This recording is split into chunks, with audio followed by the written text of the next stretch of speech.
C'est la journée mondiale de lutte contre le sida. L'occasion de parler d'un sujet délicat, comment vivre sa maternité en étant séropositive et surtout en gardant la pêche. Et c'est le cas de notre invitée Benjamin. Ah oui, elle a la pêche, je peux vous le dire. Elle s'appelle Morgane, elle a 35 ans, 4 enfants et Morgane est séropositive depuis l'âge de ses 17 ans. Bonjour Morgane et bienvenue dans la maison des maternelles. Surtout que ça a été un peu chaud avec le taxi pour venir. Vous êtes arrivé tout pile, tout va bien. Si vous voulez un petit café. Détendez-vous, hein. Soufflez. C'est pas parce qu'on est en direct devant des millions de gens que vous êtes en retard, que c'est grave. Des milliards de personnes. Nous sommes tombés sur votre portrait dans ce livre qui sort aux éditions du Cherche Midi, Portrait de vie. Un H au milieu. Alors on va parler bien sûr du fait d'être maman avec le VIH, ce que ça change ou pas dans le quotidien. Mais d'abord, si vous le voulez bien, un petit mot sur votre histoire. Oui. C'est à l'âge de 17 ans. Tout à fait. Qu'est-ce qui se passe que vous êtes atteinte du virus du sida. Hospitalisé pendant 1 mois, vous êtes très malade, on est en 99, vous savez pas ce qui vous arrive et là on vous dit c'est le sida et vous êtes soulagé. C'est ça. Pourquoi ? Parce que ça fait 1 mois que je ne sais pas ce que j'ai et que en fait j'ai fait une primo-infection, ce qui veut dire que le virus était tellement fort que mon corps a réagi très peu de semaines après la contamination. Et du coup j'ai été hospitalisée pendant 1 mois en fait. Sans savoir ce que j'avais, mais en ne pouvant plus marcher, être vraiment, j'ai envie de dire, une loque. Ouais. Du coup, et là au moins on vous dit voilà c'est ça, au moins vous savez ce que c'est quoi. C'est ça, c'est que je suis arrivée aux urgences, on m'a demandé de faire le dépistage, j'ai dit oui, 2 jours après on m'a appris ça et j'ai souri parce que c'est vrai que l'infirmière m'a pris un peu pour mais je savais ce que j'avais quoi. Ouais. C'est ça. En fait, je savais que j'allais vivre et que j'avais un traitement, je savais que ça existait et je me suis dit je suis en France, j'ai de la chance, je vais être traitée et je vais remarcher, j'ai que 17 ans. Je vais avancer. Et vous vous dites que votre deuxième vie commence ce jour-là. Est-ce qu'on peut dire comment vous attrapez la maladie ? Parce que c'est particulièrement odieux. Vous tombez sur un jeune homme qui sait qu'il est atteint. C'est ça. C'est qu'en fait, je chantais dans ma salle de bain à l'époque, comme une jeune femme qui aimait chanter. Et on m'a proposé d'être choriste pour un album. Et en fait, mes parents ont dit oui pour accompagner ce groupe sur Paris. Et on va dire que c'est messieurs, parce qu'ils avaient quand même entre 35 et 40 ans.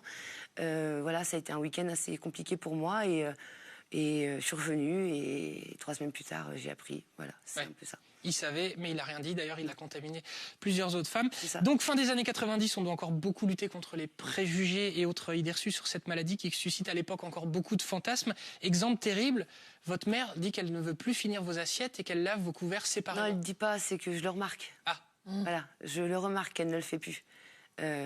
Comme moi, je suis maman de 4 enfants, on jette pas les restes, généralement. Ah non, ça c'est clair. Et voilà. Bien malheureusement d'ailleurs. Voilà, c'est ça, pour pas mettre dans la vaisselle les crasses. Mais du coup, elle le faisait plus, mais je m'en suis rendu compte en fait au fur et à mesure. Mais sur le coup, en sortant de l'hôpital 1 mois et demi plus tard, que je me suis rendu compte qu'il y avait des choses qui avaient changé. C'est vrai que fin des années 90, on pensait encore que par un simple bisou, on pouvait transmettre le sida. Et puis mes parents, ça fait 40 ans qu'ils sont mariés. Oui. Alors, vous tombez amoureuse d'un garçon, vous êtes très jeune, vous avez 18 ans, et un soir, le préservatif craque, vous tombez enceinte. Yes. Et les médecins voulaient quoi ? Que vous avortiez. On n'avait pas les effets de la trithérapie sur le long terme. Donc, on ne sait pas, elle peut être handicapée. Et moi, là, j'ai dit, oui, mais...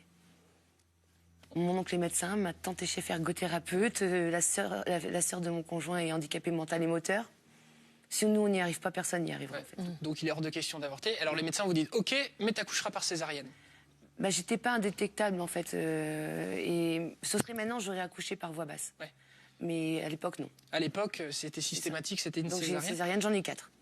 4 césariennes. Du coup, le fait d'en avoir une, j'en ai 4. Ouais. Du coup, vous accouchez d'une petite fille qui va parfaitement bien. Oui, qui a 17 ans le 1er décembre. Quelle date? Oui, c'est ça.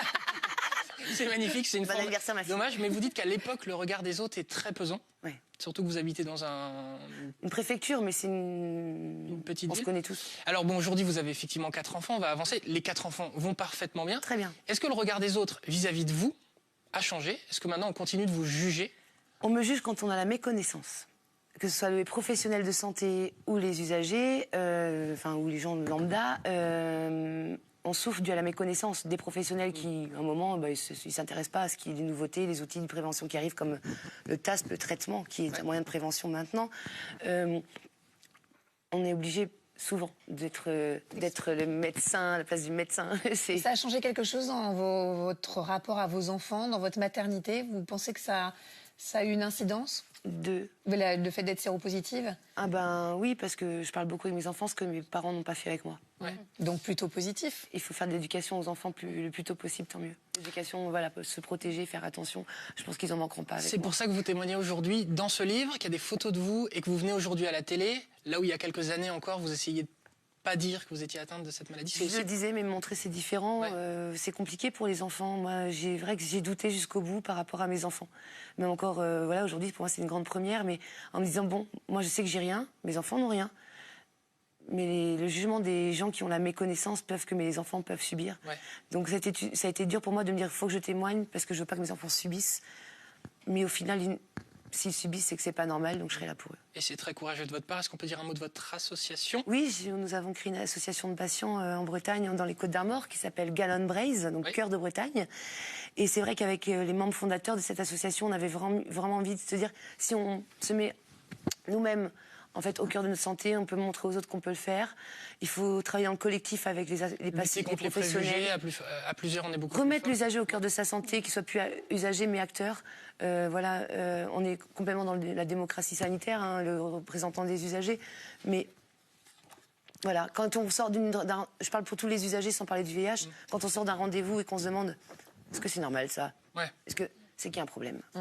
Je renvoie à la lecture de votre portrait dans ce livre, Portrait de vie aux éditions du Cherche Midi. On va aussi tweeter le lien de votre association de la page Facebook. Merci beaucoup Morgane pour une première, vous étiez parfaite. Ouais, pour quelqu'un qui arrivait in extremis et tout. La prochaine fois, j'espère que vous arriverez un peu plus. Quelle zénitude.